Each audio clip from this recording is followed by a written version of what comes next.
MotoGP action underway in Indonesia. Big wheeler for line there for Jorge Martin in second place. Storming start from Miguel Oliveira on the number 88 factory KTM. Quartararo the Tomac gets the whole shot, but Oliveira up into third. Look at Alex Rins straight around. Holding BUMN Pariwisata Injourney melalui PT Pengembangan Pariwisata Indonesia atau Indonesia Tourism Development Corporation tengah menanggung utang 4,6 triliun dari proyek sirkuit Mandalika. Nah, kesempatan ini perlu saya sampaikan background daripada Mandalika karena saya ditanya pendapat saya secara provisional bagaimana saya melihat Mandalika. Yang pertama yang perlu saya sampaikan bahwa kami sebetulnya adalah menyelesaikan problematika yang ditinggalkan Pak Ketua. Jadi kalau saya ditanya, saya juga kalau uangnya hari ini 1 triliun saya minta untuk pengembangan, saya pasti tidak akan minta. Tetapi 1 triliun ini adalah menyelesaikan hutang yang ditinggalkan oleh sebelum kami mengambil alih Mandalika. Jadi ini adalah penyelesaian hutang yang 1 triliun. Sebagai kami Bapak Pimpinan, itu waktu kita mengambil alih Mandalika, itu posisinya adalah mereka mempunyai short term liabilities 1,2 triliun. Mereka mempunyai long term liabilities 3,4 triliun. Dengan sumber repayment capacity hanya dari Nusa Dua. Terus terang saya tidak bisa menyelesaikan yang short term liabilities ini, di mana short term liabilities ini isi di dalamnya adalah pembangunan daripada grandstand dan juga VIP Village sama kebutuhan modal kerja waktu penyelenggaraan event, yaitu 1,2 triliun. Karena itu penyelesaian ini harus dengan equity. Tetapi yang long term liabilities-nya, apa yang kami lakukan hari ini sebelum saya nanti masuk kepada apa yang ditanyakan oleh di Mandalika. Yang long term liabilities menyebabkan kerugian Mandalika itu semakin setiap tahun itu akan semakin besar. Karena ada mismatch, tidak hanya rugi tetapi juga secara cash flow dia menjadi negatif. Karena EBITDA-nya hanya 80 miliar, kewajibannya jauh lebih besar yang menjadi cicilan jatuh temponya. Direktur Utama Injourney Doni Oskaria menjelaskan, utang tersebut terbagi dalam 2 tem pembayaran. Kewajiban pembayaran jangka pendek yang harus dilakukan sebesar 1,2 triliun dan kewajiban jangka panjang mencapai 3,4 triliun. Ia mengatakan terus terang tidak bisa selesaikan kewajiban yang short term ini, diantaranya untuk bayar pembangunan grandstand VIP Village dengan kebutuhan modal kerja saat penyelenggaraan event. Untuk itu, satu-satunya untuk penyelesaian kewajiban jangka pendek ini, dirinya mengajukan penyertaan modal negara sebesar 1 triliun untuk ITDC.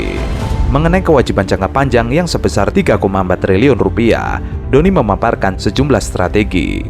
Pertama, pihaknya akan menghilangkan biaya-biaya, salah satunya dengan menghapus event World Superbike dari sirkuit Mandalika, karena event tersebut memberikan kerugian sebesar 100 miliar. Yang WSBK ini menunjukkan kerugian. Sehingga apa yang kami lakukan adalah kami akan melakukan renegosiasi untuk menghilangkan WSBK ini. Sehingga nanti WSBK-nya akan turun, akan kita hilangkan sehingga tidak muncul biaya di dalam penyelenggaraan WSBK yang itu sebetulnya eventnya tidak menarik crowd dan tidak menarik juga secara sponsorship. Ini berdampak 100 miliar penurunan daripada kerugian kita. Ini tahun ini akan kita lakukan untuk menegosiasi membuang si WSBK-nya.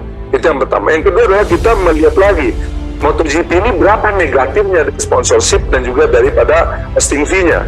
Kita sudah menghitung itu kita punya punya gap itu kurang lebih sekitar 50 miliar. Ini yang sedang kami carikan bagaimana kita mendapatkan tambahan sponsorship untuk menutupi gap ini. Sehingga kita bisa melokalisir problemnya di Mandalika ini.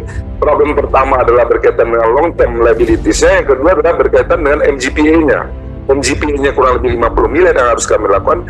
Yang dari sisi infrastrukturnya kita sedang merenegosiasikan untuk merestrukturisasi kreditnya, kita balancekan dengan posisi repayment capacity Nusa Duanya. Selain itu, MGPA yang merupakan pengelola sirkuit Mandalika akan mengaktifkan sirkuit untuk ajang internasional lainnya yang lebih menguntungkan. Langkah lain, ITDC akan mengundang swasta untuk berinvestasi di lahan sekitar sirkuit Mandalika. Saat ini, ITDC memiliki hak pengelolaan lahan 1.200 hektar. Hanya saja, nanti price-nya akan direview terlebih dahulu.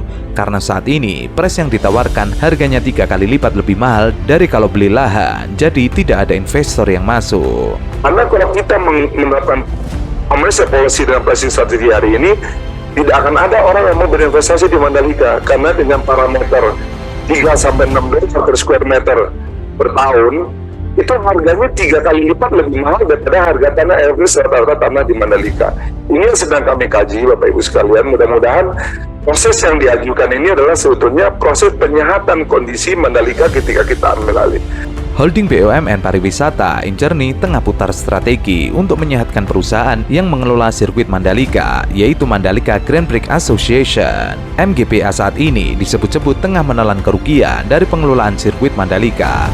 Sirkuit Mandalika sendiri tahun ini kembali menjadi tuan rumah ajang balapan internasional bergengsi, yaitu World Superbike dan MotoGP. Hanya saja, event besar itu ternyata tidak banyak membantu MGPA untuk mendapatkan keuntungan. Kedepannya ini Pak Dirut harus memastikan agar sirkuit Mandalika itu tidak hanya kita harus meningkatkan event-event.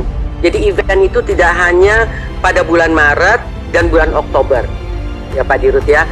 Kemudian juga kontrak daripada Mandalika ini untuk MotoGP ini kan 10 tahun ya Pak ya. 10 tahun, setahu saya 10 tahun. Nah, ini kan sementara investasi yang dilakukan ini adalah investasi jangka panjang. Nah, ini harus ada planning ke depan. What next? Ya kan, after 10 years ini seperti apa? Kalau enggak ini nanti jadi hambalang kedua, hambalang ketiga Pak. Big wheel of the line there for Untuk diketahui, para buzzer dan juga para oligarki sering mengkritisi pagelaran ajang balap Formula E. Mereka membandingkan dengan pagelaran MotoGP di Mandalika. Padahal pagelaran MotoGP di Mandalika sampai saat ini masih menyisakan problem. Belum lagi biaya pembangunan sirkuit Mandalika yang terus naik. Terbaru, penyelenggaraan MotoGP Mandalika 2022, Mandalika Grand Prix Association berutang kepada Rumah Sakit Umum Daerah Nusa Tenggara Barat sebesar 7,8 miliar rupiah. Utang tersebut tercatat di laporan hasil pemeriksaan operasional Badan Layanan Umum Daerah RSUD dan Rumah Sakit Jiwa Mutiara Sukma tahun anggaran 2022. Direktur Utama RSUD NTB, lalu Herman Mahaputra membenarkan utang MGPA tersebut. Ia telah melaporkan ihwal utang itu kepada Gubernur NTB Zulkifli Mansyah dan Wakil Gubernur NTB Siti Rohmi Jalila. Herman menjelaskan telah beberapa kali bertemu dengan jajaran direksi MGPA untuk menagih utang pekerjaan layanan kesehatan saat pagelaran MotoGP. Namun ia belum bisa memastikan kapan MGPA bisa digelar. Herman memastikan keuangan RSUD NTB tetap baik meski memiliki piutang 7,8 miliar rupiah. Pelayanan kesehatan di rumah sakit itu juga tidak akan terganggu. LHP operasional Badan Layanan Umum Daerah RSUD dan Rumah Sakit Jiwa Mutiara Sukma tahun anggaran 2022 menyebutkan RSUD NTB menaikkan perjanjian kerjasama dengan MGPA dalam rangka penyelenggaraan rujukan pelayanan kesehatan pada perhelatan MotoGP 2022 di sirkuit Mandalika. Pekerjaan penyediaan layanan kesehatan event official tes MotoGP dengan nilai 3,7 miliar. Pembayaran bisa dilakukan secara bertahap sesuai progres pekerjaan. Adapun perjanjian kedua tentang pekerjaan penyediaan layanan kesehatan event MotoGP Mandalika 2022 senilai 4 miliar rupiah, pembayaran dilaksanakan 100% setelah pekerjaannya rampung. Kerjasama operasional, penyediaan sumber daya manusia, peralatan medis, penyediaan ambulan, hingga screening COVID-19 sudah dilakukan oleh RSUD. Kerjasama rujukan pelayanan kesehatan medis ini khusus bagi para pembalap dan ofisial selama penyelenggaraan MotoGP 2022. Untuk diketahui, anggaran pembangunan sirkuit Formula E naik menjadi 60 miliar. Pandai menilai pembangunan sirkuit Formula E masih hemat dan tidak aneh. Soal anggaran yang meningkat, ia pikir dari Pemprov dan pihak yang bersangkutan sudah menjelaskan. Tidak ada hal yang aneh, sekalipun meningkat tetap tidak melebihi anggaran rencana awal. Artinya, masih lebih hemat. PAN menilai anggaran pembangunan sirkuit Formula E tidak seberapa dibandingkan sirkuit lainnya. Ia pun membandingkan pembangunan sirkuit Formula E dengan Mandalika. Kalau melihat lebih luas, pembangunan sirkuit Formula E anggarannya tidak seberapa dibandingkan pembangunan sirkuit lain.